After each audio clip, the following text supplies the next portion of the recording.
Bueno, ahora sí, hola, muy buenas tardes, bienvenidos todos a El Café Alas, a la mesa de Café Alas Argentina. Por acá se van prendiendo las cámaras y se está sumando Diego Madeo y Darío Conti. Diego Muy buenas Madeo tardes. de nuestro Comité Nacional Alas Argentina. Diego, y quiero que vos hagas, por supuesto, toda la Bueno, presentación y la moderación. gracias. Muchas gracias. Gracias, Tadeo, como siempre. Hola, Darío, ¿cómo estás? Darío, un viejo amigo. Darío, quiero decirte, la semana pasada no pude estar, pero miré toda tu presentación. Excelente, un material muy importante y creo que esta charla es mucho mejor que la otra. Mucho mejor no, creo que va a contener mucha más información. Así que, Tadeo, me imagino que estás grabando, es muy importante. Y vamos a ver, Grabando, Darío, correcto. bien, bien, bien. Gracias a todos los que están del otro lado y gracias por acompañarnos. Y este es nuestro último café del año. Va a haber otro café en donde nos vamos a juntar todos los socios, pero realmente este es nuestro último café con un invitado y un invitado tan especial como Darío, una persona a quien conocí hace aproximadamente 2 años, ¿no, Darío? Te Un poco conocí, más. no sé si te acordás dónde te conocí, pero fueron en las oficinas de Mercado Libre. Claro. Allí estabas dando una charla y me sorprendió tu poder de síntesis y lo práctico que eras en explicar lo que mucha gente le cuesta entender, a lo que mucha gente, no por falta de capacidad, sino por falta de desconocimiento y por la velocidad que tienen estas herramientas y plataformas y también estos cambios culturales que necesitamos realizar todos en la empresa. Y de eso vas a hablar hoy. Así que bueno, adelante y en cualquier momento vamos con las preguntas que van a ir dejando los asistentes en el chat. Sí, bueno, primero buenas tardes, gracias por la invitación a Alas, a vos Diego en especial, a Tadeo, que me ha ayudado en la configuración de todo, así que esta vez se ve bien, la otra vez no se veía. Bienvenido México, Colombia, eh, Argentina, si no me equivoco, y otro país más, latinoamericano, pero bienvenido a toda Latinoamérica. Ecuador, de Ecuador Bueno, nos la saludaron realidad es también. que ahí alguien dijo algo, pero no lo escuché. De Ecuador nos saludaron, te decía. Ecuador, perdón, no me quería olvidar de ninguno. Ecuador, bienvenido a Ecuador también. Lo que vamos a tratar de ver hoy son desde un análisis nuevo de las fuerzas. Si Porter estaría escribiendo un libro, hablaría de las fuerzas que están ocurriendo hoy, que fíjense que son endógenas a cualquier mercado. Digo endógenas en algún punto y de afuera de una realidad puede cambiar muchísimo una industria, ¿no? Tengan en cuenta, para entender esto que estoy diciendo, estos conceptos que estoy diciendo, Garmin hizo los GPS, ¿no? Y tenía una fábrica gigante de hardware fabricando GPS al mundo, repartió GPS por todo el mundo y en un momento un software lo reemplazó, lo desmaterializó. Entonces, digo, y no tenía nada que ver con el sistema, estaba muy bien hecho. Digo, estos cambios que son brutales, que son fuerzas que trabajan, ¿no? en las industrias y atraviesan a todas las industrias, no a una. Entonces vamos a hablar un poquito de estas tres fuerzas que están dando vuelta y cómo de alguna manera los gerentes tienen que empezar a pensar. Siéntanse la libertad de parar, de preguntar, de interrumpir.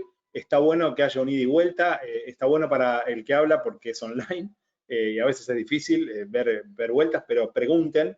Yo sé que son tres conceptos y los conceptos son a veces cosas muy difíciles de agarrar al principio, pero les van a ir acompañando en su pensamiento estratégico y en las decisiones estratégicas que tomen en sus empresas. Ok, vamos a avanzar ahí. Vamos a ver cómo se construye ese equipo de trabajo, cómo los tengo que pensar de alguna manera, cuáles son las aptitudes si son aptos o no, ¿no? Cómo se están produciendo los cambios, dónde ponemos los esfuerzos de la empresa, cómo la empresa tiene que empezar los esfuerzos económicos, humanos y los esfuerzos de alguna manera que tengo que llevar adelante como empresa, a dónde los tengo que poner. Vamos a ver algún caso de cómo pensarlo y un caso de no éxito de una gran empresa que pensó mal dónde poner su esfuerzo. Y cómo hacemos un onboarding, o sea, cómo nos subimos a las nuevas plataformas y entendemos. Esto es un concepto muy general, pero ciertamente es un concepto que les va a servir en forma casi les diría universal para entender esto de subirse a una plataforma. Subirse a una plataforma, digo Mercado Libre, digo Facebook, digo Instagram, digo Amazon, digo Linio y todo lo que aparezca como plataforma, ¿ok? Acá. Les voy a hacer una pregunta directa a ustedes y vayan contestándolo en el chat, interactuemos y pensemos. Hagan de cuenta que ustedes son los gerentes de un local, que su empresa puso un local a la calle y le encargan a ustedes como gerentes, como directores, le dicen, bueno, a ver, esto tiene que estar operativo en Navidad, ¿no? Queda un mes para Navidad o 2 meses para Navidad, vamos a poner un mejor tiempo, y tienen que empezar a convocar a la gente para arreglar el local a la calle, ¿correcto? Entonces le pregunto, ¿a quién convocarían para dirigir la obra, por ejemplo? Díganlo, escríbanlo en el chat, pónganlo sin miedo y cuéntenme. Contame, Tadeo, si están escribiendo y cuánto tardaron en escribir eso, ¿ok? Bueno, vamos a darles un momento mientras escriben. La pregunta es, ¿qué haría usted si fuera el gerente a cargo? En su empresa claro. se cerró un contrato de alquiler para un local a la calle, le encargarán que esté operativo para Navidad, a quién convocarían para dirigir la obra, a quién para hacer el cartel de la entrada y a quién para atender la venta del local. Esperamos entonces sus respuestas a través del chat de preguntas. Ok, entonces usted tiene que ponerse a pensar, ¿no? Bueno, tengo que hacer el local. Bueno, ¿a quién contrata para hacer esa obra? Arquitecto, nos dice por acá Claudia María. Excelente. Apareció un arquitecto en menos de 10 segundos, 20 segundos, 30 segundos, ¿no? Un minuto. Real Estate nos dice Alejandro Ortiz, y perdona ahí que te interrumpa un poco. Sí. Para bienvenido. la 2, diseñador, nos dice Claudia. Bien. Bien. Primero, al que va a fijar la estrategia de comunicación, nos dice Virginia de Rico. Bien, muy bien. Bien, ¿y quién serían, no? Y para atender la venta en el local, ¿a quién contratarían? El punto 3 nos dice, Claudia nos dice a un comercial con experiencia. Héctor Atiaga nos dice a un organizador de eventos. Ah, me gustó esa opción, ¿eh? No la había pensado en un organizador de eventos. Bueno, yo convocaría un vendedor, pero está bien. No está mal. Ok, rápidamente yo estoy seguro que todos los que están escuchando tienen una opción en la cabeza y si les das 10 minutos van a tener una opción en la cabeza. Ahora, la pregunta es, ¿qué pasa si abrimos una tienda online? ¿Y a qué perfiles yo contrataría? Digo, si quiero hacer publicaciones, si quiero hacer fotografías, y tómense un minuto para pensar esto. Las descripciones, el layout de mi página o el layout de mi e-commerce, si lo quiero hacer yo, las pasarelas de pago y el Customer Experience o el User Experience, digamos, la experiencia del usuario frente a la pantalla y la atención al cliente, el Customer Experience. En esas variables también tengo que pensar y me gustaría que empiecen a tirar una idea. No solo Claudia, que ya contestó bastante. Digo, en publicaciones, ¿a quién empezaría a llamar? ¿Quién es el perfil? Lo que va a pasar es que vamos a empezar a pensar en adaptar los oficios, ¿no? Vamos a llamar en publicaciones a un diseñador y el diseñador que más se adaptó. Bueno, y por vamos acá, Sí, escucho. perdón Darío, por acá Manuel Cristal nos dice, una consultora de e-commerce que me acompañe en todos los procesos. Solucione todo de una vez. Excelente, Manuel. Si se llama Manuel, excelente. Muy bien, Manuel. Atiaga nos dice, experto en marketing. Bien. No, un experto en marketing no va a solucionarte las publicaciones, pero sí está bien, te va a dar ideas, obviamente. Va a decirte, justamente es el arquitecto. Lo que estoy tratando de mostrar, y esto es lo que estoy tratando de poner en blanco y negro, es que los oficios, que hoy son oficios y que se van a transformar en profesiones y que seguramente van a ver como lo hubo en la fotografía o lo hubo en el periodismo, ¿no? Voy a contar el caso del periodismo. El periodismo era una persona que sacaba una foto, escribía la nota, ¿no? Salía a su taller y la imprimía, ¿correcto? Las 3 cosas hacía. Si uno se pone a pensar cómo es la prensa hoy, ¿no? Una persona saca la foto, es un fotógrafo, el periodista es solo periodista, el que hace la nota es una persona que redacta la nota, ¿no? Que le cambia el estilo, le pone un estilo igual, y después hay una persona que arma el diario, y después hay una persona que arma las columnas, y así todo un montón de oficios y profesiones en el medio. Acá está pasando lo mismo, sí. Por aquí Emanuel Cristal, bueno, te mando un saludo, te dice un gusto volver a verte por acá, Diego. Me alegro que estés presente en este encuentro. Alejandro Ortiz nos dice, un especialista, nos dice, Darío, sorry, bueno, pero ahí apareció también Diego, entonces el saludo lo extendemos para Diego. Alejandro Ortiz nos dice que un especialista en comunicación digital. Y también nos dice Manuel, por supuesto, saludo para Diego. Ok, sí, está bien. Y está perfecto, pero vuelvo a repetir, para ponerlo en blanco y negro, los oficios no están formados, las profesiones son adaptadas y nos estamos adaptando todos a estas nuevas profesiones. Lo que está pasando y lo que estoy tratando de poner en blanco y negro es que cuando empiezo a pensar en los equipos, tengo que empezar a pensar en los equipos en dos dimensiones, en las aptitudes del equipo que estoy armando y en las tendencias de la industria donde estoy. Ahora vamos a hablar de esto, pero estoy hablando de armar equipos y digo, ¿a quién contrato yo primero? Sí, lo que decía Emanuel Cristal cuando decía, contratas una consultora, lo que se está contratando es el conocimiento nuevo, en lo que está al borde de las nuevas cosas, por eso se contratan consultoras, siempre pasó eso.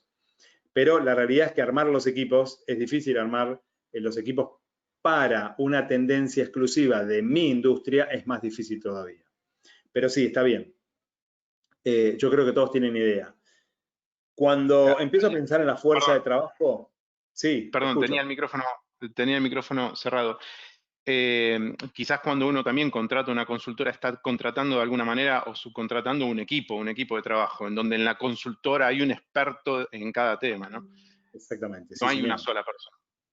Exactamente, hay un equipo de trabajo y donde muchas veces yo tengo que pensar en que no puedo incorporar todos los costos y es mucho mejor el outsourcing en algunos costos y decir, che, mira, esto lo haces vos, esto lo tercerizo, porque obviamente no tiene sentido, o es stock o es un conocimiento que puede entrar y ya está, y ya. Sí, claro, está muy bien. Lo que yo digo desde el lado mío de director, me pongo a pensar y tengo que decir, che, ¿cómo armo mi equipo? Bueno, lo tengo que armar con la tendencia a lo que está pasando, y ahora vamos a hablar de eso, de lo que yo tengo, de las aptitudes que necesito y lo que le está pasando a la industria. Y así tengo que armar mi equipo de trabajo. Cuando estamos diseñando, la pregunta es, ¿dónde apalanco mi negocio? Y esta es la pregunta, y presten atención a este concepto. ¿Cómo es el lugar o cuál es el lugar o la profesión que más va a apalancar mi negocio? Si yo estoy, por ejemplo, en el negocio de, vamos a poner e-commerce retailer, ¿no?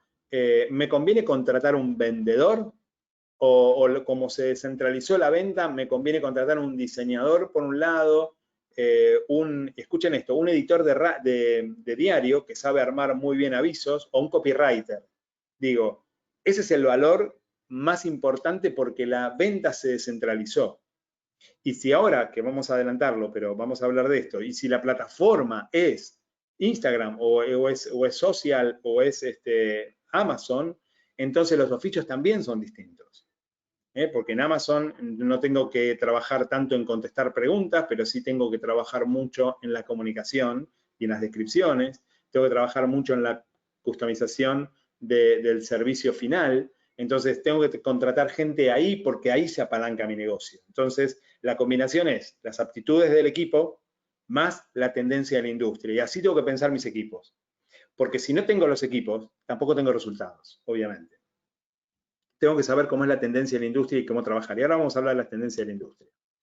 Fíjense, 3 o 4 cosas, 3 elementos centrales que tengo que tener en mi cabeza cuando yo estoy poniendo foco en algún lado de mi industria. Digo, la desmaterialización. Son 3 conceptos que, como le explicaba Diego, es un trabajo nuevo que estoy tratando de darle forma de paper y empezar a publicarlo, que es la deshumanización, la descentralización y la desmaterialización como 3 herramientas de planificación de una empresa. ¿Qué significa esto? Yo les pregunto, y le pregunté a Tadeo si había en Colombia y en México. Yo no los conozco en México, sé que hay y que son regionales, pero no me acuerdo los nombres. La desmaterialización es ese proceso que tiene, por ejemplo, la carta al email. el proceso que tiene el banco a los bancos online, no a las billeteras de Mercado Pago. Estoy hablando cuando es un banco. En Argentina abrió, que son argentinos los chicos, Brubank. Brubank es un banco completamente online. No tiene billetes. Se externaliza y se internaliza por medio de bancos o tarjetas de crédito o cualquier otro medio. Pero la realidad es que no tiene sucursales y no tiene personas. ¿Correcto? No tiene nada más que una aplicación en un teléfono. Y si yo me pongo a pensar, ¿cuál es la tendencia de los bancos? Si yo soy un director de banco, ¿cuál es la tendencia? Entonces yo tengo que empezar a planificar dónde pongo el esfuerzo de desarrollo mío de negocio y en qué tiempo lo hago. Quiero decir esto.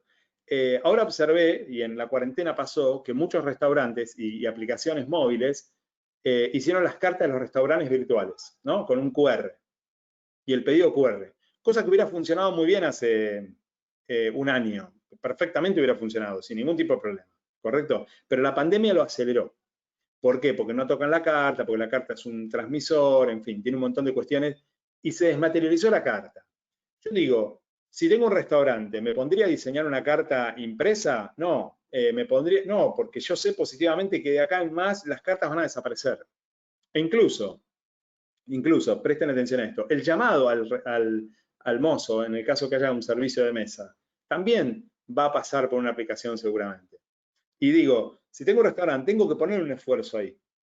Si pienso estratégicamente, o lo hago usar si no lo hago propio, pero tengo que poner un esfuerzo ahí. ¿Por qué? Porque yo sé que los servicios van a pasar por esa desmaterialización en este caso. Diego Herrera, Darío nos dice que en México tienen el banco Sabadell totalmente electrónico. Ese Sabadell, sí, señor. Estuve averiguando y creo que en Colombia está el Nubank. Sí, claro. Sí, yo sé que hay, porque sé que son, aparte son regionales, chicos. No hay manera de parar, no tienen fronteras. No es que en Argentina, no tienen fronteras. Es como decir que Spotify es sueco, ¿no? Es imposible pensarlo. Bueno. Entonces, en esto de la desmaterialización, piensen en este proceso un poquito para entender esto.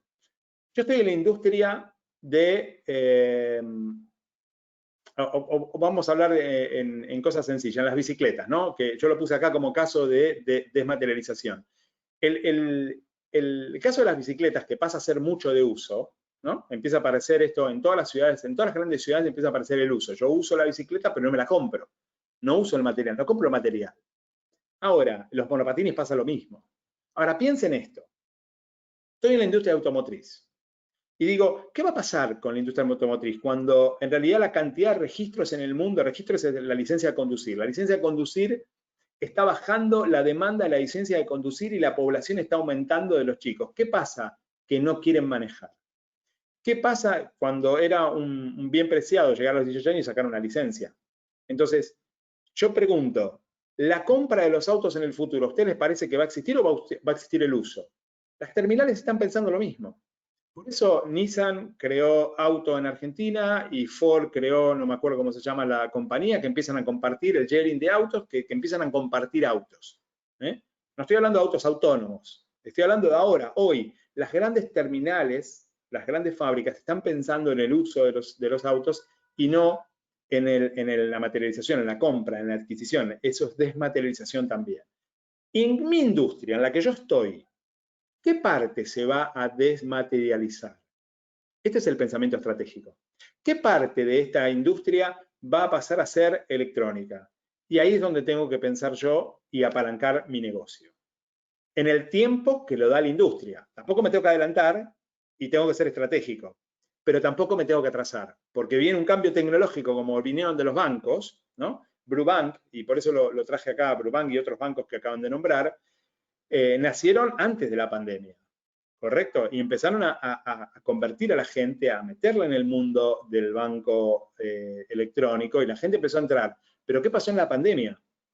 Todos los bancos desesperadamente fueron a hacer sus aplicaciones móviles y escuchen esto, no la aplicación móvil que ya tenían. Empezaron a hacer la aplicación móvil de sacar una cuenta online. O sea, la desmaterializaron por completo. ¿Correcto? Digo, hay un proceso de materialización y hay un proceso de uso y danza entre los usuarios, lo que crean las plataformas, las grandes plataformas y lo que crean los usuarios. En esa danza yo lo tengo que tener en la cabeza de mi industria qué va a pasar y ahí apalancar mi negocio. La descentralización pasa lo mismo, es otro efecto, otra fuerza que está trabajando en el mercado, muy fuerte.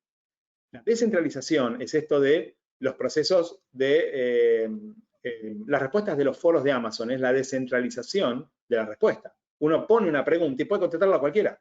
Puede ser un usuario, puede ser el seller o puede ser otro comprador. Incluso uno que esté visitando el foro, ¿no? Que esté visitando puede contestar también.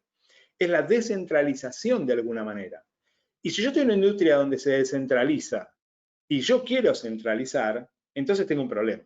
Digo, tengo un problema en el futuro, ¿no? Estoy hipotecando el futuro de alguna manera. Las calificaciones de los usuarios son descentralizadas.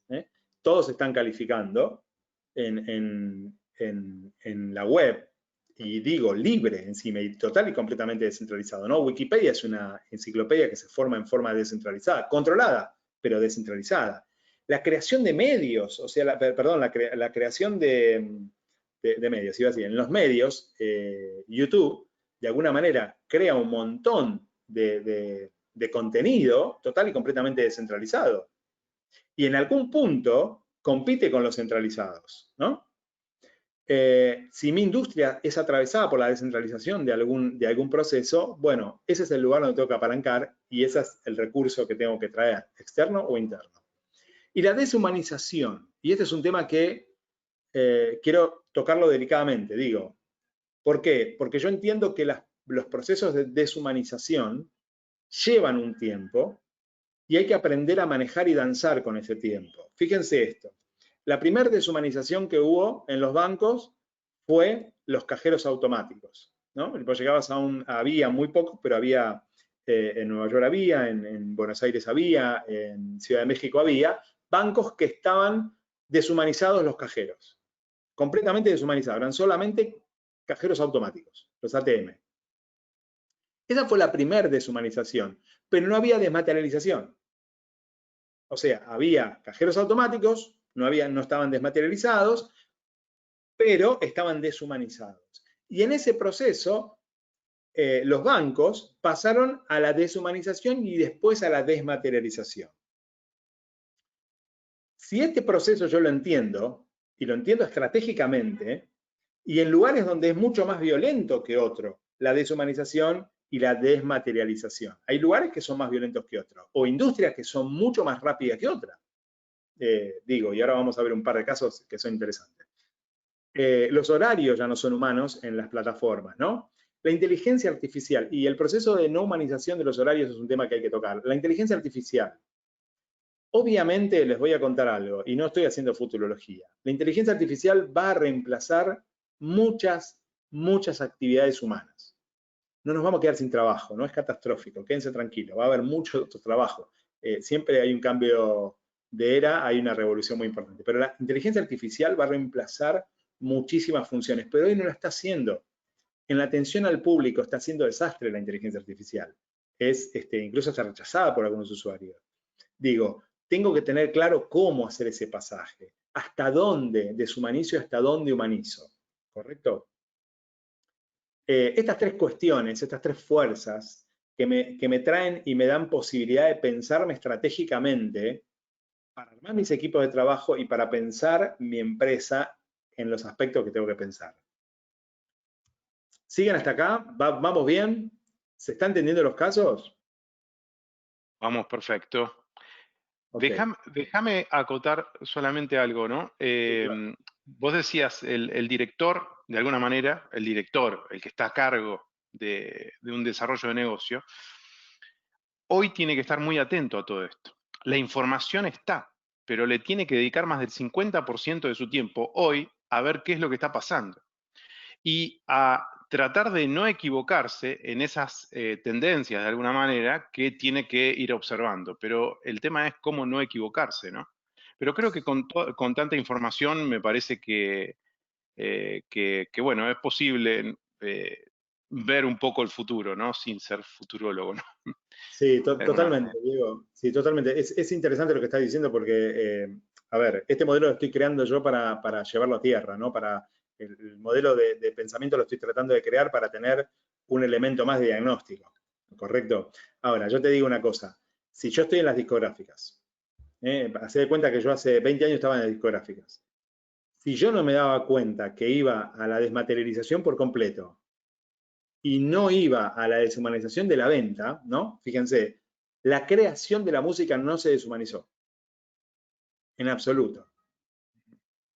Pero, sin embargo, todo el resto de la cadena de la distribución se deshumanizó por completo y se desmaterializó por completo. Sí, correcto. Exactamente. Los dos conceptos fueron brutales, pero fueron brutales en muy poco tiempo. Sí. Ahora, yo como discográfica, si no me reinventaba, o como distribuidor, disquería, ¿no? El distribuidor, no me reinventaba y no entendía que esto iba a pasar, entonces, y era fácil de verlo. Spotify tardó muy poco tiempo en destroncar a todo el mundo. O sea, la realidad Spotify, digo Pandora, iTunes o cualquier otro streaming o lo que sea. Bueno, Y fíjense, Musimundo, el caso de Musimundo aquí en Argentina. Musimundo, ¿cómo arrancó? Vendiendo discos. ¿y cómo insistió? Hoy vende, sí, ¿y cómo la ¿Y cómo luchó? insistió? Hoy vende electrodomésticos. Claro. Yo les voy a contar una pequeña intimidad porque yo estuve del otro lado, no fue cliente mío de Musimundo, pero estuve en una negociación de venta de Musimundo de parte de un cliente mío, donde yo estuve en el asesoramiento del otro lado. A mí se me ocurrió decirle por qué insiste con el nombre Musimundo, ¿no? Y me dijeron que era lo mejor que le podía haber pasado tener esa marca que era muy reconocida. Bueno, no importa. Sí, ahí Por, está. por acá nos dice Emanuel Cristal que participa, nos dice, comparto totalmente, las tendencias dan información clave para poder predecir comportamientos de los usuarios. Totalmente. Muy bien. Sí. Y ahora vamos a entrar ahora, Emanuel, en un punto interesante. Gracias por el comentario. Entonces, si yo pienso, estoy en el negocio de la discográfica, bueno, se deshumanizó y los procesos de venta y distribución completamente deshumanizados y completamente digitales, ¿no? Los bancos, lo mismo, ya lo dije, ¿no? Los cajeros al principio y en la segunda etapa los bancos se deshumanizaron y se desmaterializaron. Ahora, fíjense, y lo que hablaba de equipos y lo que hablaba de esto, ¿por qué traje el caso Sears? Es un caso que yo estudio hace mucho tiempo, Sears. ¿Y por qué lo estudio? Les cuento. Porque el caso Sears fue un caso de estudio de la revista Harvard Business Review, que fue la primera empresa, esto es muy interesante, la primera empresa que hizo televenta en el mundo. O sea, fue la primera empresa en vender herramientas por catálogo, porque se dio cuenta que su público estaba en el campo y que la única manera de llegar era por catálogo. Los tipos entendieron la televenta cuando nadie entendía cómo se podía descentralizar eso. Y los tipos descentralizaron la información, se la dejaron de poner en centros, la descentralizaron, la llevaron al campo y vendieron. Y creció terriblemente.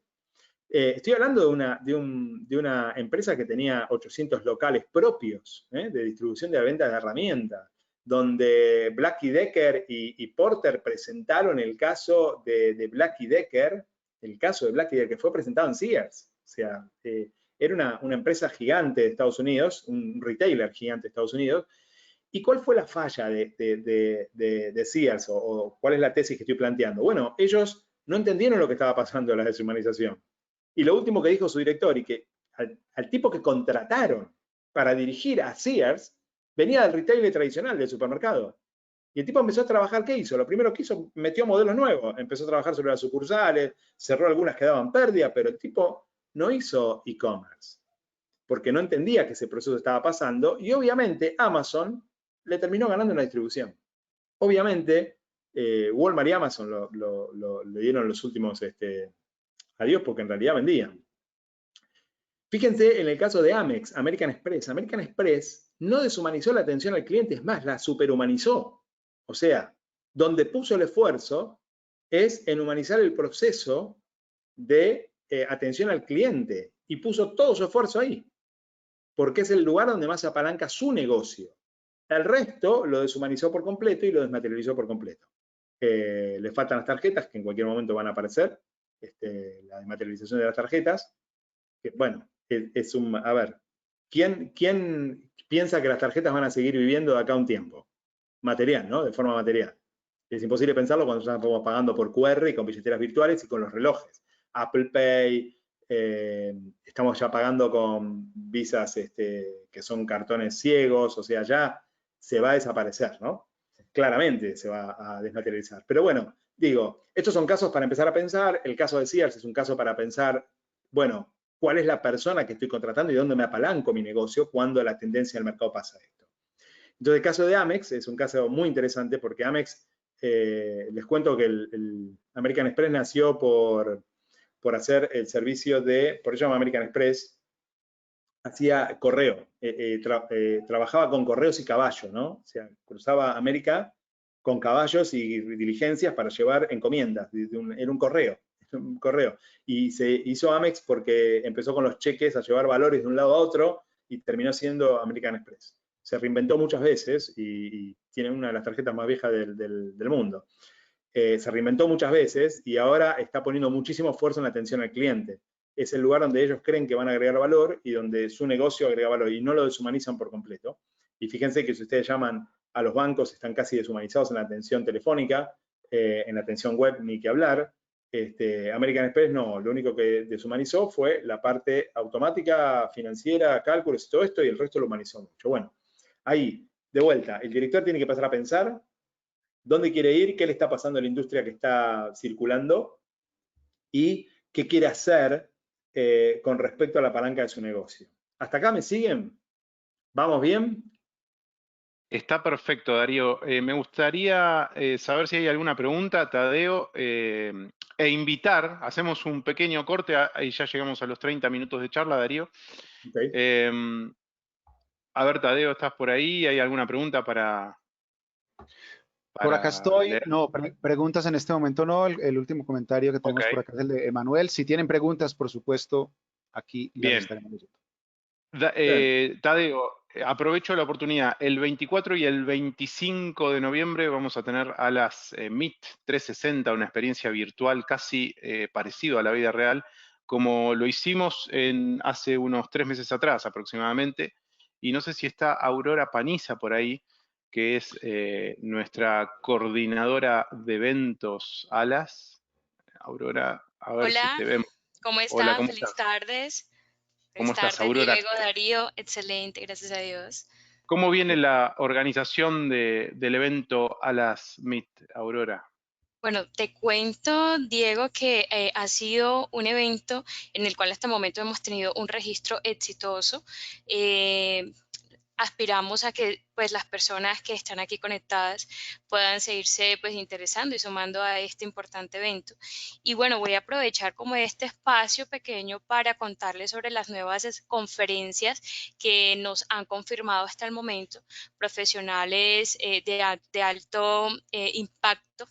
Y digamos son temas que van a hacer tendencia tanto para la empresa latinoamericana como todos los sectores económicos que están en este momento convergiendo en este momento. En este caso, quiero anunciarles como 4 de los conferencistas que tenemos confirmados hasta el momento, con cada uno de sus temas. Por ejemplo, tenemos a Jonathan Lloydy, él es conferencista internacional y fundador y director del grupo SET, y él va a tener una intervención con su conferencia titulada ¿Cómo preparar nuestra empresa para ser una ganadora en la postpandemia? También tenemos como invitada especial a Giselle Castillo, ella es consultora empresarial y speaker, y va con el tema de negociación efectiva, reinvención, innovación y creatividad a la hora de negociar. También tenemos una importante influencer en una de las más destacadas pues, redes sociales, en LinkedIn, y precisamente pues el tema se llama El poder del LinkedIn a través de Laura Kressler. Ella es gerente general de Focus RIS. Y por último, pero no menos importante, está la conferencia de el director general de la empresa de multisesiones, Carlos Martínez, con su conferencia ¿Qué tipo de perro, abro paréntesis, vendedor eres? Identifícalo, estúdialo y aprovechalo de la mejor manera.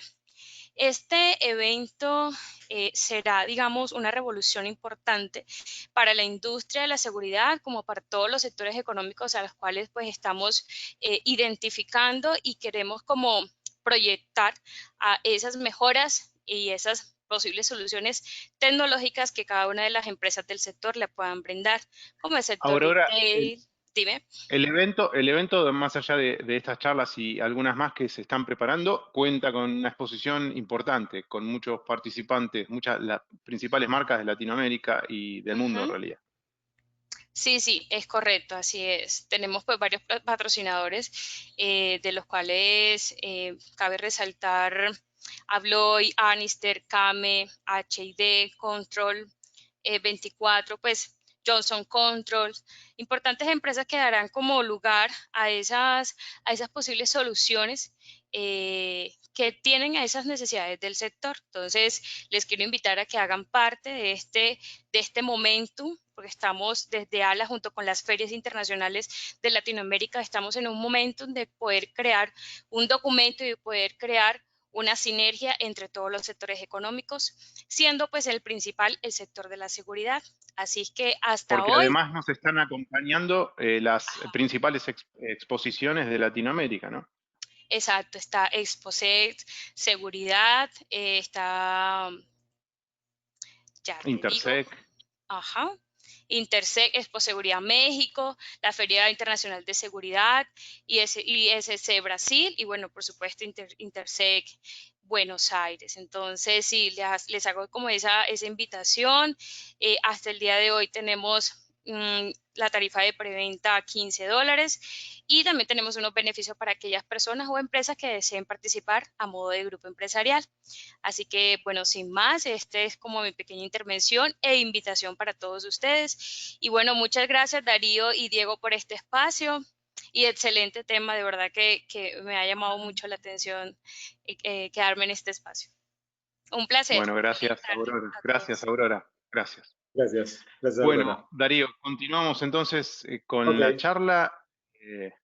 Y bueno, seguíamos, estábamos en Amex. Estamos hablando de Amex, que no deshumanizó porque su proceso se apalanca mucho en la atención al cliente, por lo tanto, ese no es el lugar donde hoy se deshumanizó. Entonces, teníamos claro que armar los equipos, tenemos que empezar a pensar cuál es la tendencia en nuestra industria para saber qué tipo de equipo yo voy a contratar, ¿no? Cuál es la obra que yo voy a armar con mi equipo según la tendencia de mi industria. Y ahora vamos a pasar al tema que después vamos a cerrar con algo integrador, pero bueno, ¿cuál es la idea de las plataformas, ¿no? ¿Qué pasa? ¿Cómo hago un onboarding a una plataforma? Los conceptos que tengo que empezar a pensar como director. La lógica de las plataformas, de todas las plataformas, trabaja y piensan de la siguiente manera. Las plataformas van creando audiencias. Todas las plataformas van creando audiencias. Amazon, Mercado Libre, Claro Shop, Linio, si no sé si lo dije, y no me salen otros más, que hay un montón, ¿no? de plataformas que van creando usuarios. También lo hace Instagram, lo hace Facebook, lo hace Snapchat, lo hace TikTok. Lo que van creando es una plataforma y un uso junto con el usuario. ¿Por qué voy a decir esto y por qué tiene que ver esto? Hace un tiempo un hindú habló de la co-creación de productos con el consumidor y Alvin Toffler también hablaba del prosumidor, que era parte consumidor y parte creador de los contenidos, pero quizás no estaban viendo esta danza que se forma y esta cuestión que se forma con respecto a las plataformas, cómo trabajan las plataformas y cómo trabajamos los que nos subimos a las plataformas y cómo trabajan los que consumen esas plataformas. Voy a explicar esto en breves palabras y en sencillas palabras. Todos los cambios que hace Amazon, lo hace cuando su propio usuario, el 80% cumple una cierta regla. Vamos a pensar esto como es. Si una foto o una determinada manera de poner la foto o de ordenar una foto, el 80% de su plataforma le es exitosa esa prueba o le es exitoso ese proceso, Amazon lo va a tomar como propio. Entonces, los usuarios de esa plataforma fueron creándole y dándole información a Amazon para que el cambio que está realizando Amazon le sea exitoso y Amazon dice a todos los que quieran subirse a mi plataforma tienen que hacer esto porque para mi público es exitoso. Así son todas las plataformas. Todas las plataformas hacen y deshacen y piensan en su público y en las cosas que son exitosas. Digo en este sentido, si yo les preguntaría a todos ustedes qué cantidad de gente contrata Facebook, si son programadores o son psicólogos, y ustedes me van a decir, no, son programadores, y algunos van a decir, no, son psicólogos porque tratan a la gente. No, yo les voy a contar que Facebook contrata y tiene una gran cantidad de gente que son economistas.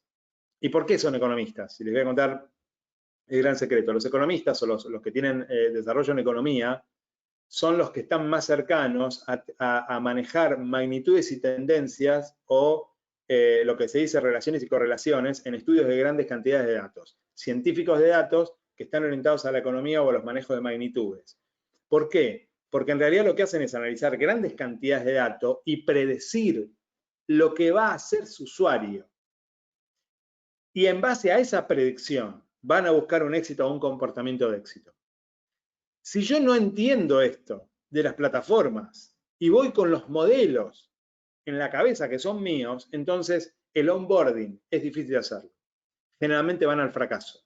Obviamente yo puedo cumplir ciertas reglas técnicas, pero también tengo que entender que yo puedo hacer cosas de éxito. ¿Está bien? Yo puedo entender que hago una mejor cosa y me sale mejor. Pero lo primero que tengo que hacer es lo que dice la plataforma en la plataforma que estoy. En cualquiera que esté. De ahí viene la palabra moda, y modo es una palabra estadística que significa lo que más hay. No significa el promedio, no significa la distribución, sino es lo que más se repite. Lo que más hay en una plataforma es la moda o el modo estadístico. Yo voy atrás de eso, generalmente me va a pasar que tengo éxito. ¿Por qué? Porque estoy haciendo lo que la plataforma tiene éxito en su público. Y cada plataforma tiene su idioma. Cada plataforma habla distinto. Cada plataforma tiene un lenguaje con su público distinto y tengo que aprenderlo. Para hacer un onboarding, lo primero que tengo que pensar es cómo es la audiencia de esa plataforma y cómo habla. Cómo yo le tengo que contar. ¿Y qué significa cómo habla? Bueno, miren. A ver, vamos a pensarlo de esta manera. Vamos a agarrar dos plataformas muy grandes en Latinoamérica. Muy grandes en Latinoamérica son Amazon y Mercado Libre. Son las más grandes que hay. En México comparten el 70% del mercado. Más al sur comparte más Mercado Libre porque Amazon le está costando desarrollarse en Latinoamérica. Si yo quiero vender en Mercado Libre, la manera de que habla la persona tiene comunicación y pregunta. Existe la relación de la pregunta. Y existe una persona atrás que tiene que aprender a comunicarse de forma escrita y de forma calificada con las personas que preguntan. Ese es un lenguaje que tiene. El otro lenguaje son las fotografías. Las fotografías pueden tener un orden, tienen que tener un orden, sí. Ahora, pueden tener un orden propio que yo le quiero dar. Por ejemplo, hoy estaba tratando de ver un trabajo de un cliente y estaba viendo que tenía los distintos colores de una funda que en realidad confundía al usuario. Ahora, yo les cuento una cosa. En Mercado Libre alguien puede contestar y yo puedo preguntar, ¿correcto? Cosa que están tratando de tender a desaparecer, dato. Ahora, en Amazon, si yo pongo una foto así de confusa, automáticamente no le vendo a nadie. Directamente no puedo vender. Si mis fotos son confusas, yo no puedo vender, porque lo que más responde en la plataforma Amazon son las fotografías y el lenguaje que se usa es una imagen. El lenguaje que se usa es comunicacionalmente gráfico, ¿correcto? Yo puedo tener descripciones, obviamente, hay, pero es muy importante cómo yo presente las fotos. Y es muy importante cómo presento la primera foto, por ejemplo, en las dos portales. ¿Y por qué? Porque les cuento que el 56% del ingreso de los compradores es por mobile. Y la primera foto es la primera que se presenta en mobile. Y yo digo, ¿es una manera de hablar? Sí, claro, porque en una yo tengo que tener una persona, es una persona, un recurso distinto, en otro tengo que tener un desarrollo gráfico y más parecido a una persona que arma diarios, o sea que no solo que sabe de diseño, sino también sabe escribir de una manera especial, que sería un copywriter, la especialidad sería un copywriter exactamente. Entonces digo, esa es la manera de hablar en una plataforma y en otra plataforma. Ahora, si yo quiero vender en social, ¿no? Y quiero decir, che, mirá, la verdad, mi producto es para vender en Facebook, porque me está dando mucho éxito la plataforma. No la transaccional la llevo a otro lado.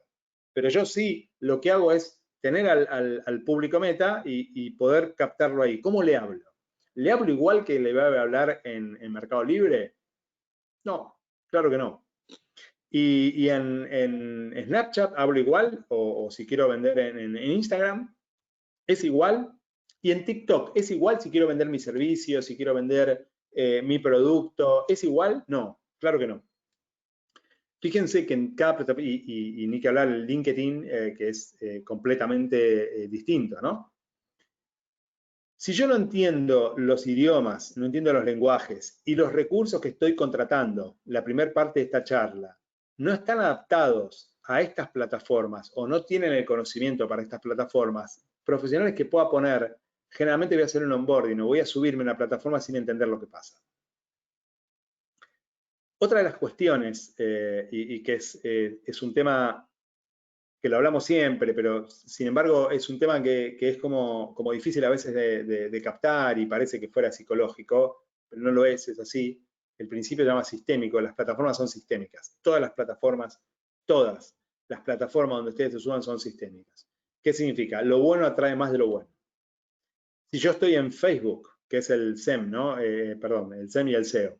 Si yo estoy en Facebook y empiezo a tener una gran interacción con los usuarios contestan, yo contesto a los usuarios, yo publico y hay muchas visualizaciones y empiezan a pasar cosas que son relevantes, ¿correcto? La plataforma va a exponer más. Y cuanto más expongo, más puede pasar este resultado. En Mercado Libre es exactamente igual. Cuanto más yo vendo, más público o más exposición tengo. Cuanto más exposición tengo, más vendo y más aumento mis calificaciones. Es sistémicamente positivo y sistémicamente negativo. Tanto podés quedar afuera rápidamente sistémicamente, tanto podés quedar adentro y subir sistémicamente. Digo, cuando uno hace cosas que las plataformas no aceptan, las plataformas te sacan rápidamente. Cuando se empiezan a descubrir los hacking que hacen o la manera de saltar alguna regla, las plataformas en algún momento se van a dar cuenta y en algún momento algo van a hacer, porque les vuelvo a repetir, como le dije en la primera parte, la lógica de la plataforma es buscar el éxito. Es buscar el éxito de lo que sea. Si venden, venden, si comunican, comunican, si quieren tener un público y vender publicidad, entonces van a buscar que la publicidad sea efectiva. Van a tratar de predecir siempre todas las plataformas, sin contar ninguna intimidad. Todas las plataformas atrás tienen gente analizando datos, grandes cantidades de datos para predecir, no para otra cosa, para predecir el comportamiento de las personas y los usuarios. En base a ese comportamiento que están creándolo entre usuarios y plataformas, van a trabajar para que eso se produzca más. Voy a aclararlo sencillamente, esto que yo doy siempre un ejemplo que es muy sencillo y que es del siglo pasado. El rating de la televisión. Yo creo que en toda la región se llama rating. Corríjame si no es verdad, pero toda la región se llama rating. El rating minuto a minuto es un sistema que mide la tasa de adición neta de usuarios que se quedan en la plataforma mirada, o en el caso de la plataforma, si es plataforma, o en el caso de la televisión abierta, o en el caso del cable, es la cantidad de personas que prenden el televisor o que van sumando prendidas de televisión y no se van. Que tiene que ser mayor a las que se están apagando todo el tiempo. Cuando esa tasa de adición neta, se llama, empieza a aumentar, significa que estamos creando un producto de éxito.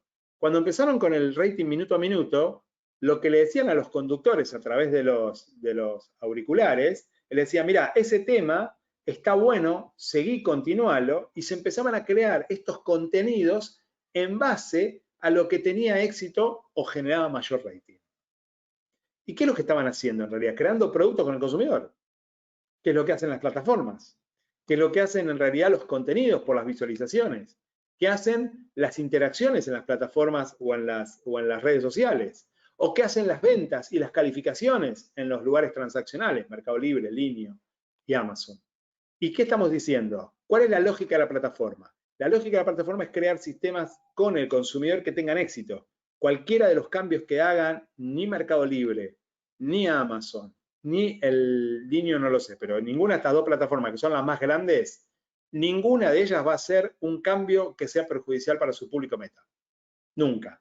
Entonces, si yo entiendo esas reglas y soy el mejor alumno de esas reglas y las cumplo, la plataforma me va a llevar a su máximo. Después yo puedo crear e innovar. Digo, primero me fijo lo que hace el vecino cuando voy al campo, ¿no? Cumplo las reglas técnicas son las que me exige la plataforma, las estudio, cumplo las reglas técnicas y después puedo innovar y crear sobre eso. Lo primero que tengo que preguntarme es cómo habla esta plataforma. Lo segundo es tener claro que si hago las cosas bien y entiendo las reglas de la plataforma, voy a hacer posicionamiento dentro de los buscadores. Todas las plataformas tienen buscadores, todas las plataformas tienen una manera de posicionar a algo o a alguien. Todas. Google, Facebook, Instagram, TikTok, Amazon y Mercado Libre. Y encima todos los buscadores tienen nombre, ¿no? La realidad que existen y se conocen. Así, de alguna manera, yo estoy haciendo posicionamiento en el motor de búsqueda. No estoy hablando de search, no estoy hablando de cosas técnicas, estoy hablando simplemente de interaccionar bien con las plataformas, de subirme en la plataforma, entender que esta habla un idioma, que lo que tengo que trabajar para Amazon no es igual que lo que tengo que trabajar para Mercado Libre y tampoco es si quiero hacer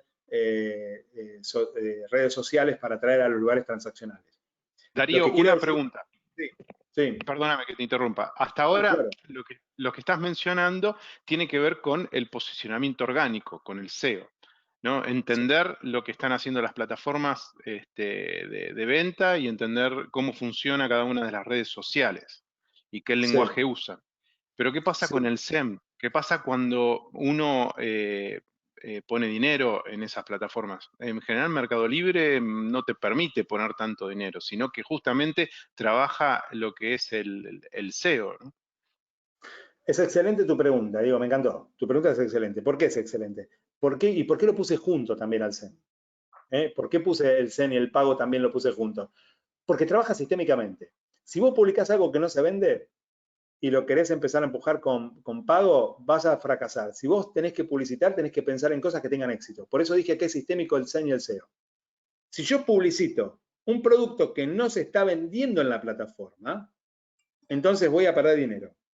Si yo publicito un producto que se está vendiendo, entonces voy a estar primero y voy a vender más de vuelta sistémicamente. ¿Se entiende esto?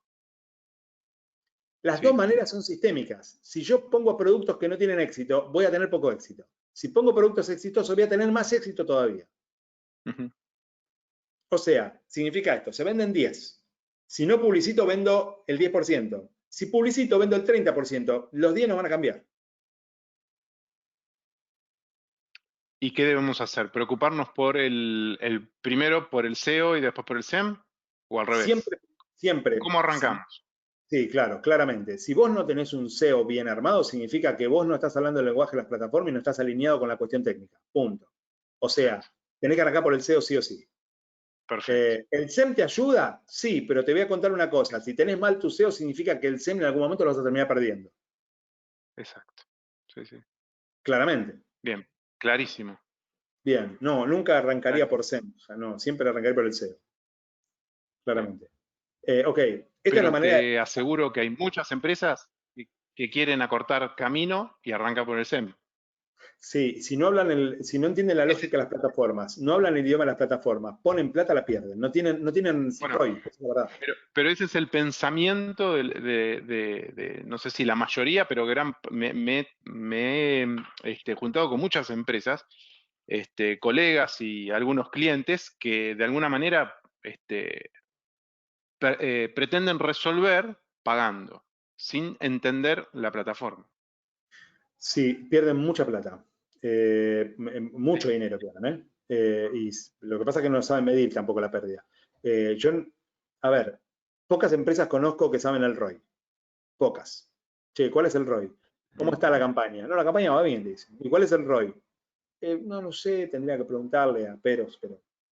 Por aquí nos dice Emanuel, disculpen que los interrumpa, que ha estado bien participativo, nos dicen, claro, la publicidad no es más que un amplificador del material orgánico. Primero hay que tener un buen contenido orgánico, entre paréntesis, SEO. Sí, es verdad, Emanuel, es verdad. Emanuel sabe lo que dice, sí, claro, claramente. Muy bien la definición, aparte es un amplificador, sí, justamente. Es un amplificador, sí. En todo lo que hagas. Digo Google, digo Facebook, digo todo lo que hagas. Si vos no pones plata y no hiciste SEO primero, o sea, no estás alineado a la plataforma, vas a perder dinero porque tu ROI va a ser bajo.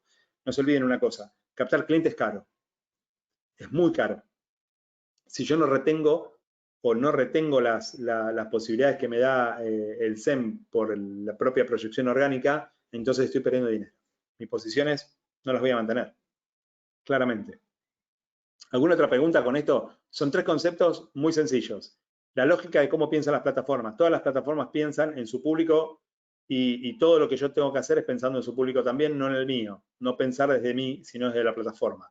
Lo primero que hay que hacer es lo que hace el vecino, cumplir las cuestiones técnicas básicas de todas las plataformas como lo pide la plataforma. Y después hacer innovaciones y creaciones mejorando, ¿no? ¿Cuál es el lenguaje de la plataforma?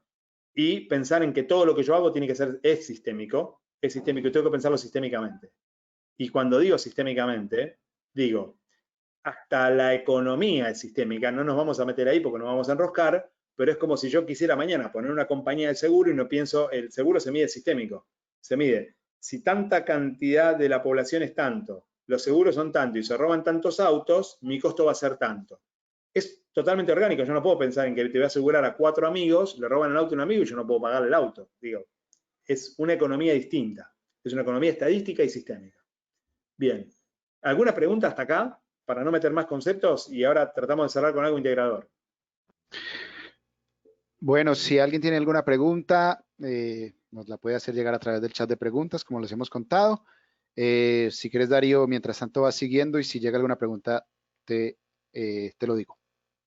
Ok, vamos a tratar de pensar con claridad en cómo tenemos que pensar desde la dirección en un negocio nuevo y cuáles son las fuerzas que están trabajando para entender todo este rollo que hablamos hoy. Mi equipo de personas que voy a incorporar, tengo que pensar que son costos de una empresa o son esfuerzos que va a poner la empresa y tengo que pensar dónde los voy a poner. ¿Cómo tengo que pensar esto? En la tendencia de la industria. Entonces ahí tengo que pensar quiénes son los recursos que van a tener que entrar. ¿Correcto? Es como decir, si voy a hacer una obra, llamo a un arquitecto, si tengo que arreglar el baño, tengo que llamar a un plomero y así tengo que pensar en la industria. Si la industria va hacia una desmaterialización, tengo que trabajar en software. Si la industria va a una gran deshumanización, tengo que trabajar en software y también en qué parte se está deshumanizando. Tengo que entender qué se deshumanizó. No es inteligencia artificial para todo, respuesta automática, controlar o control arroba qué, no. A ver, ¿qué parte se está deshumanizando y qué parte tengo que humanizar? Si estoy en una plataforma netamente visual, tendré que trabajar mucho con diseñadores y tendré que trabajar mi parte visual. Y el equipo, la tendencia de la industria y las plataformas son las 3 fuerzas que están cambiando por completo el escenario. Las audiencias son muy grandes, las audiencias que tiene Amazon y que tiene Mercado Libre son muy grandes. Yo no puedo pensar en que eso no es una fuerza que me va a afectar. Indefectiblemente me va a afectar. Es como si yo quiero entrar en el negocio discográfico y pienso en hacer CDs o imprimir cassette, digo, es una fuerza que me va a ganar siempre el streaming en este caso, ¿correcto? O si quiero entrar en la distribución de películas, yo me pondría a pensar, escuchen esto, me pondría a pensar en vender rollo de película o tener cassette, digo, sería impensable. Bueno, tengan en cuenta que hay industrias que le está pasando eso y en el tiempo que le está pasando es muy corto. Los bancos no la vieron. El señor de Sears no vio la situación, no lo pudo ver porque la persona que contrató Sears no lo tenía posibilidad de verlo. Y menos de hacerlo, ¿no? Porque venía del retail tradicional. Entonces, tengo que pensar cuáles son las fuerzas que están trabajando en esas fuerzas que es la tendencia de la industria en la desmaterialización, estos 3 conceptos que metimos, desmaterialización, deshumanización y descentralización, ¿no? ¿Qué parte de mi proceso le está pasando eso? Esos son los recursos que yo tengo que meter y forzarlos, forzar esa parte del negocio. ¿Y qué pasa con las plataformas? Hay muchas plataformas. Tengo que aprender a hablar lenguaje, tengo que aprender a atenderlas. Tengo que atenderlas si tengo pocos recursos, atiendo menos plataformas, pero prefiero atenderlas en su idioma y en su lugar. Y tengo que tener claro que si todo esto no está unido en un pensamiento estratégico, mi supervivencia se arriesga todo el tiempo. todos los días. ¿Por qué? Porque hay alguien que lo va a hacer mejor, más rápido, en un tiempo muy cortito. Creo que ahí resumí la charla. Si quieren, intercambiemos ideas o intercambiemos preguntas, lo que quieran. Bueno, si alguien tiene preguntas en este momento, por supuesto que Vamos a las la pregunta. recibimos. Alguna pregunta tienen que tener. ¿Alguna pregunta? Seguro. Algo se le tiene que ocurrir. Darío, Sí. ¿qué recomendás entonces para una empresa que viene trabajando tradicionalmente y quiere encarar el comercio electrónico? Quiere encarar el negocio digital. Ok.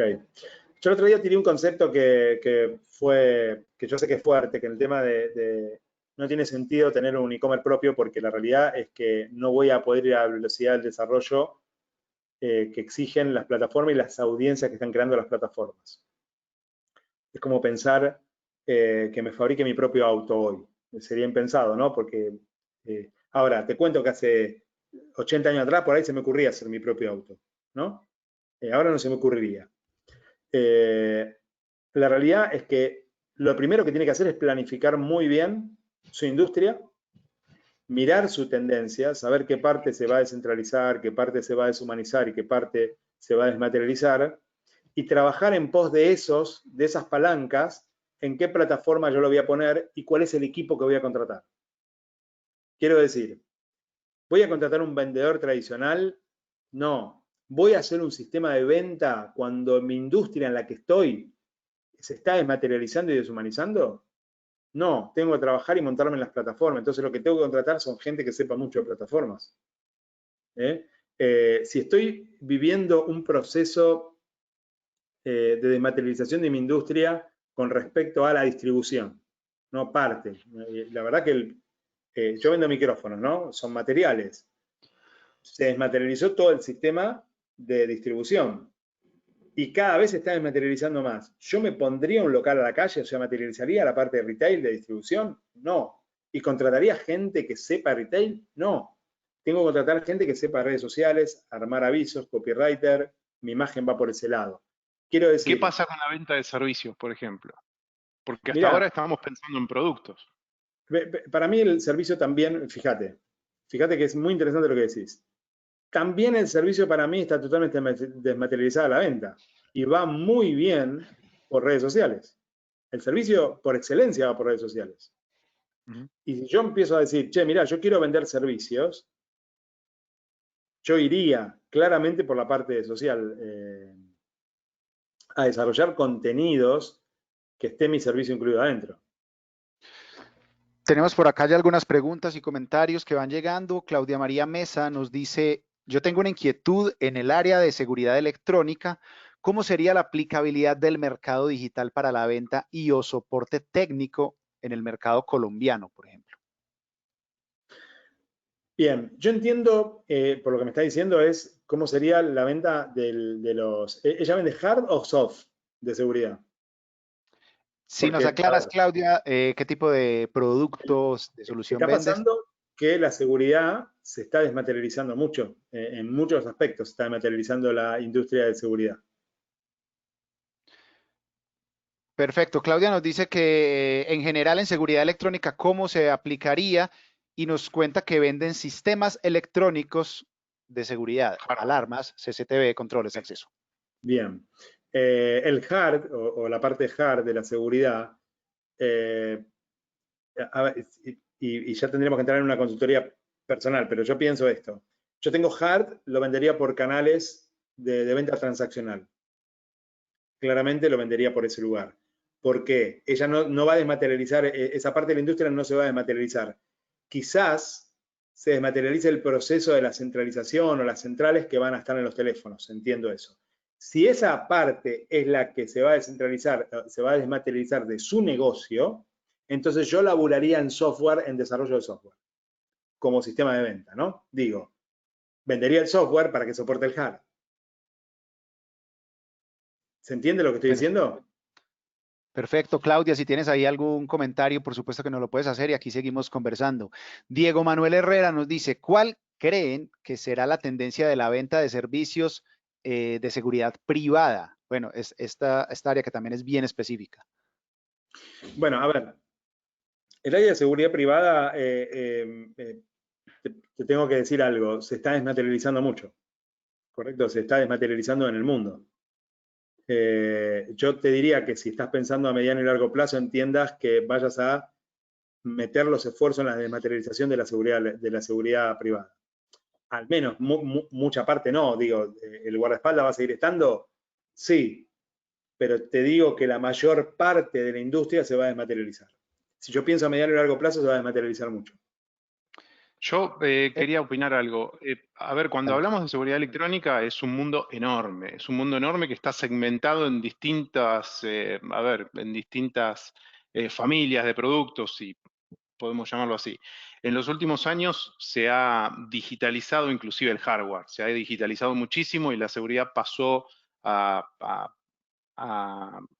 inclusive a usarse en lugares como en la nube, como, no sé, hace 10 años era impensado eso. Hace 10 años era impensado que una alarma podía tener una aplicación en un teléfono y yo poder interactuar con esa alarma. Entonces, el comportamiento también del consumidor empezó a cambiar y de alguna manera hay ciertos sectores de la seguridad electrónica que se ven un poco más familiarizados con el público final. Es como que el producto de seguridad electrónica, que antes era un poco más elitista, ahora se acerca un poco más. Ese producto que se acerca un poco más hacia el público final, empieza a consumirse a través de otros canales nuevos, canales que antes no estaban. Por ejemplo, Marketplace. Inclusive estoy viendo una gran tendencia de la segmentación de los marketplaces. Hay marketplace, hoy todo se vende por Mercado Libre o por Amazon, pero ya estoy viendo marketplaces que están especializados en ropa. El otro día vi uno que estaba especializado en productos agrícolas, en donde en ese lugar se vendían hasta maquinarias, tractores, todo lo que tiene que ver con la parte agrícola. Y así va a pasar con la seguridad electrónica. Y hay otra rama de la seguridad electrónica que requiere de alguna manera un poco más de profesionalización, más de asesoramiento, que quizás tarde un poco más en digitalizarse en términos de venta, ¿no?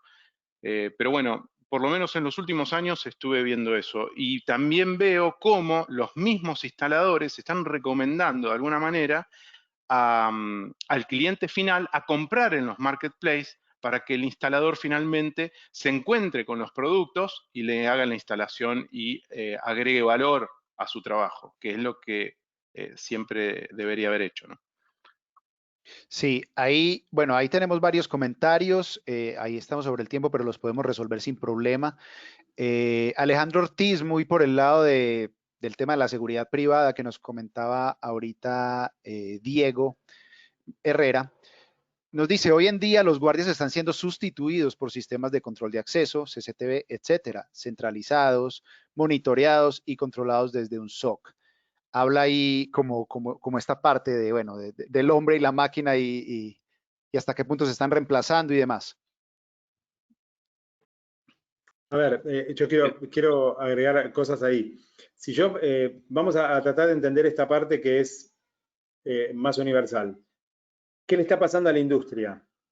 Yo entiendo que se va a desmaterializar.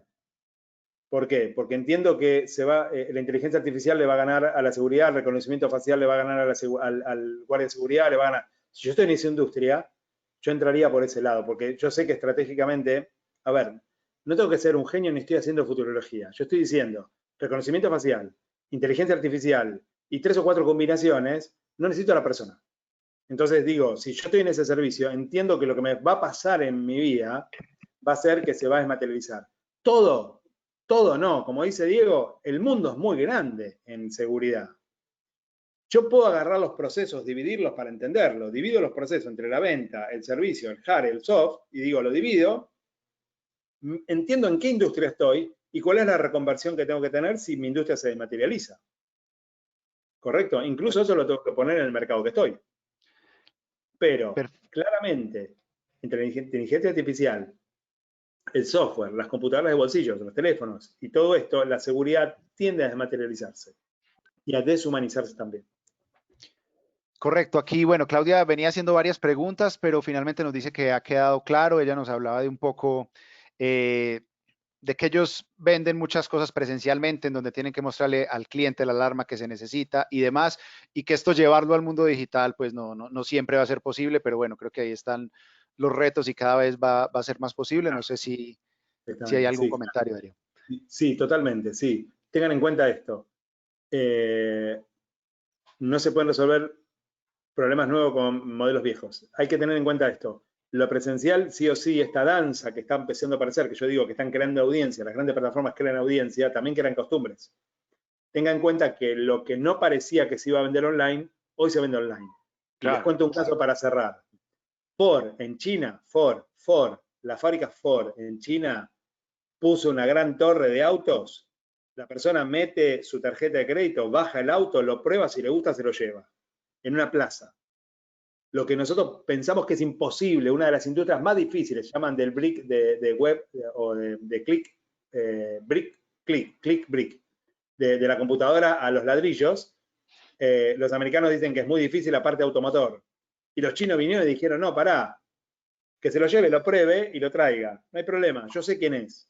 Mete su tarjeta de crédito, su teléfono, yo lo identifico, el tipo se da una vuelta y si le gusta el auto se lo lleva. No hay problema. Entonces digo, cosas que nosotros impensado vender e-commerce o venderlo deshumanizadamente, hoy está pasando que sí se puede. Entonces hay que tener mucho cuidado cuando uno sentencia la tendencia, porque traigo los recursos equivocados. Perfecto, por ahí, bueno, Emanuel, que estuvo tan participativo y a quien le mandamos un gran saludo y agradecimiento, Saludos para Manuel. había hecho Gracias. ahí una pregunta, pero también nos dice, bueno, creo que se fueron respondiendo mis preguntas con las otras respuestas. Yo quisiera dejar una pregunta para Darío y también para vos, Diego. Si ustedes creen que en nuestra industria hay bastante resistencia al cambio y esto puede ser un problema para dar este salto que está proponiendo claramente Darío. Respondo Darío, porque por ahí Sí, estoy más al tanto yo que Darío, pero sí, yo creo que en el último año no tanto, pero hay resistencia y hubo más hace un año atrás. Es sorprendente cómo, hablo de manera con experiencias personales, es sorprendente cómo el mercado, cómo, digamos, el gremio va cambiando mes a mes, lo vemos. Ujú. Nunca voy a olvidar cuando arrancamos una gira en el año 2017 y nosotros en marzo arrancamos esa gira, duró todo el año y parte del contenido era mostrar cómo iban a ser los sistemas de seguridad o los sistemas de alarmas asociados a una aplicación. Había mucha resistencia. Bueno, la misma charla en diciembre uno podía ver el cambio en el público, uno podía ver de alguna manera una aceptación. Trinergia Tour, nos dicen Diego por acá, que era esa gira. Sí, correcto. Y me acuerdo patente y me quedó mucho eso, ¿no? Cómo la charla, cómo ver la gente que estaba presenciando esa misma charla en marzo y lo mismo en diciembre, ya al finalizar el año, la última charla, que inclusive, no sé si te lo dijo Daniel Banda por ahí, pero bueno, estaba ahí presente y lo pudimos debatir. Y bueno, ya había una aceptación de alguna manera, ¿no? Porque bueno, los cambios se van dando. Y lo que dijo recién Darío tiene mucha razón. Es, ojo que las plataformas generan cambios de costumbre, cambios de hábitos. Si yo no estoy atrás de eso, quedo afuera. Simplemente eso. Bueno, Perfecto. Yo lo mencionaba porque creo que si existe esta resistencia, el 2020 nos demostró que hay que bajar la sí. guardia definitivamente. Darío, algo para cerrar, agradeciéndote por tu tiempo. No, gracias a todos por escuchar. Quedo abierto a cualquier pregunta o las consultas que quieran. Gracias a todos y gracias por la invitación a ustedes. Gracias Darío, en serio, por haber participado en estas dos últimas charlas, un honor. Gracias Tadeo por habernos acompañado durante todo este año, ¿no? Un año Sí, sí. difícil, no sé si llamarlo difícil, para la seguridad electrónica, por lo menos en los últimos meses fue muy bueno. Un Sí. año en Raro. donde el aumento de la demanda, no sé si se dio en otros países de Latinoamérica, yo creo que sí, pero ha habido un aumento de la demanda. Pero bueno, es un año difícil, raro, tiene creo que todos los adjetivos, se lleva todos los adjetivos, ¿no?, que uno pueda pensar. Así que bueno, gracias a todos por estar del otro lado y nos vemos en el café de diciembre en algún momento, que vamos a dar la fecha en cualquier momento, ¿no? Vamos a planificarlo y Ahí podemos anunciar, Diego, que estamos pensando en un café de cierre que involucre mucha más gente, que esté descontracturado, que podamos conversar. Y bueno, muchas gracias a ustedes, muchas gracias a Darío. Por aquí, excelentes contenidos de valor de Darío, nos dice Emanuel, abrazo grande a todo el equipo de Alas. Claudia nos dice muchas gracias a todos, excelente la apuesta de hoy, Diego y Darío. Bueno, un montón de saludos, muchas gracias a todos los que estuvieron conectados. Gracias a todos por los saludos. Hasta la próxima. Chao. Recuerden, Alas Meet 360 en 20 días. Hoy se cierra la segunda etapa de preventa, solo $15. Escríbanme a mí, escriban a Alas por cualquiera de los canales, ahí los vamos a atender. Gracias. Okay. Chao. Chao. Chao.